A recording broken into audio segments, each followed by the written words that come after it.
Welcome back to Prime Edition. Continue interacting with us on all our social media platforms at KBC Channel 1 on X, YouTube and Facebook.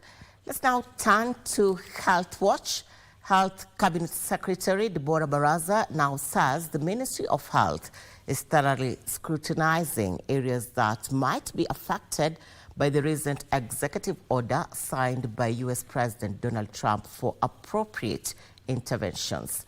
According to Barasa, the move by Trump to review U.S. policy on global health is a wake-up call for African countries to embrace local solutions. Some of the areas affected by Trump's executive order include AIDS relief and TB funding.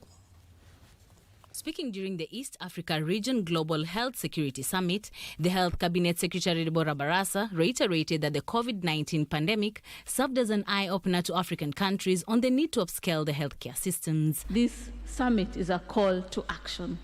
It is a call to move forward and translate our commitments into tangible results. Let us embrace the spirit of partnership and solidarity as we work towards a common goal. A region that is better prepared, more resilient, and capable of withstanding future health challenges. Participants noted the need to seal the gaps in the healthcare sector, which includes trained human resource, need to purchase modern equipment and infrastructure. It's also an opportunity to begin to look at the workforce, where we have critical gap. As you are all aware, there is no health without workforce. So hence the need for us to really use this opportunity to revisit that agenda of strengthening the health workforce as far as the East Africa region is concerned. We all know the environment we are in, the context we are in, so it's critical to strategically think about ways of mobilizing resources, securing resources to make sure that our health challenges are addressed. We have equipped over 110,000 workers with devices that have been manufactured in Kenya. That also represents another critical pillar: local manufacturing, local jobs, and also affordable devices that can be put in the hands of health workers to allow them to provide healthcare universally across the country seamlessly. We need to have resilient systems.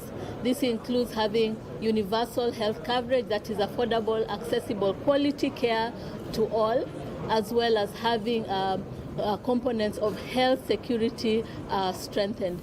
The CS at the same time said Kenya was perusing to identify areas that might have been affected by the recent executive order signed by the USA President for appropriate interventions. As the Ministry of Health, I have tasked the various state departments, the various programs and directors that have been involved or that will be affected by this, so that we can be able to map out and look at the impact in matters finances, in matters human resource, etc. And with this, we'll come up with a concrete way forward in terms of interventions, of which we'll be able to share with the Cabinet, His Excellency the President of the Republic of Kenya, and see how we can move forward in matters intervention. For Prime Edition from Mombasa County, I am Anne Mburu.